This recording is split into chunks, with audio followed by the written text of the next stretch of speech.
We have 3 cherry trees currently planted on our California homestead, but they are going to need a few years to mature for us. So, as soon as the cherry orchards opened up, we headed to our local farm to harvest some cherries.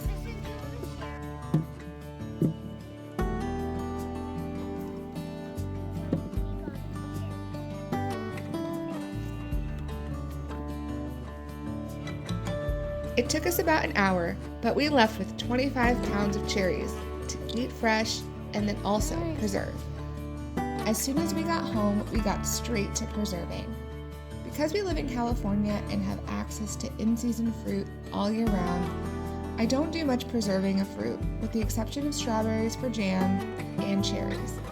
My kids love frozen cherries for dessert after dinner, especially with some vanilla ice cream.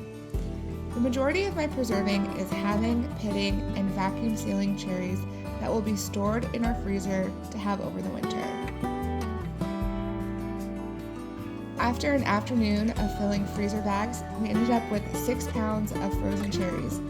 This won't be enough for us to get through the winter, so I will likely need to make another trip to the local farm. I don't mind though, because sitting around a full cookie sheet of cherries, chatting with my kiddos, feels like an afternoon well spent.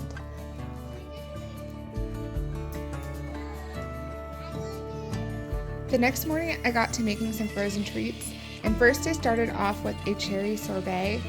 I recently purchased an ice cream maker and had been trying out some fun recipes, so cherry sorbet was right up my alley. I'm going to link all the recipes I used in this video in the description box below. I got myself a big bowl of cherries, halved and pitted, and then used my immersion blender to get it to a desired consistency. For me, that meant no big chunks. The recipe called for simple syrup, lime juice, and honey, and once all of that was mixed, I ran it through a fine colander to get most of the pulp out. I actually ended up running it through a fine colander twice because I wanted a very smooth consistency.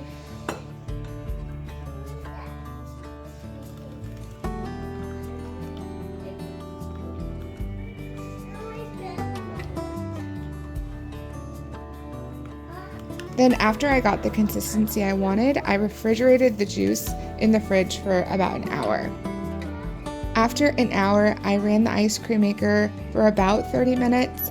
You really want the consistency of your sorbet to be like a frozen yogurt consistency.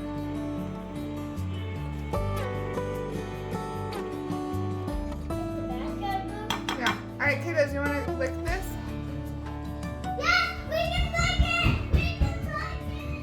And then once it is that way, you put it into a bread loaf pan, and then you have to freeze it for a good 3 to 4 hours, if not longer, before it's ready to be served. Sure to share well.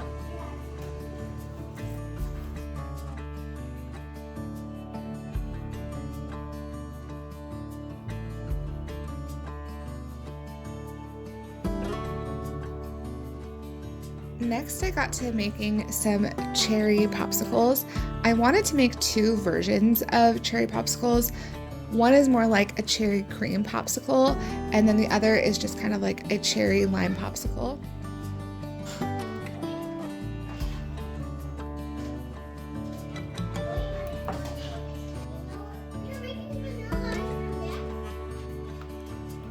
I bought some whole milk vanilla Greek yogurt and mixed that with the cherry puree that I had made. And then I just froze those up.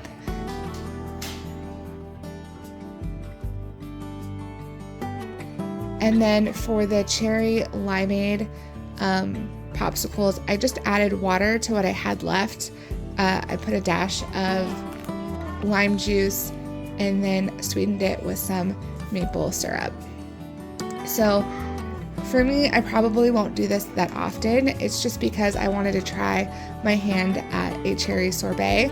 So this will be a nice, refreshing treat on a hot day that we'll have when cherries are in season. I don't plan on preserving our cherry harvest through treats like this. This is just kind of like a one-off thing that I would do if I had some excess cherries. That's really fun that the kids enjoy. They're getting fresh fruit, but kind of in a dessert-like fashion.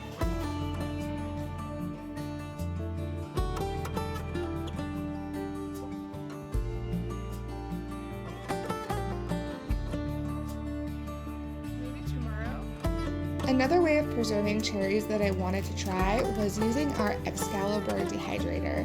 So I pitted and halved 2 drying racks full of cherries, and then I put them in the dehydrator for between 15 to 20 hours. I really wanted them dehydrated, and then I just pulled them out and I put them in a mason jar. I believe it was a pint-sized jar. It's kind of unbelievable to think that 2 full racks only gets to 1 pint, but they were really delicious. We are going on a road trip soon, and I thought it would be really fun to have these to snack on in the car.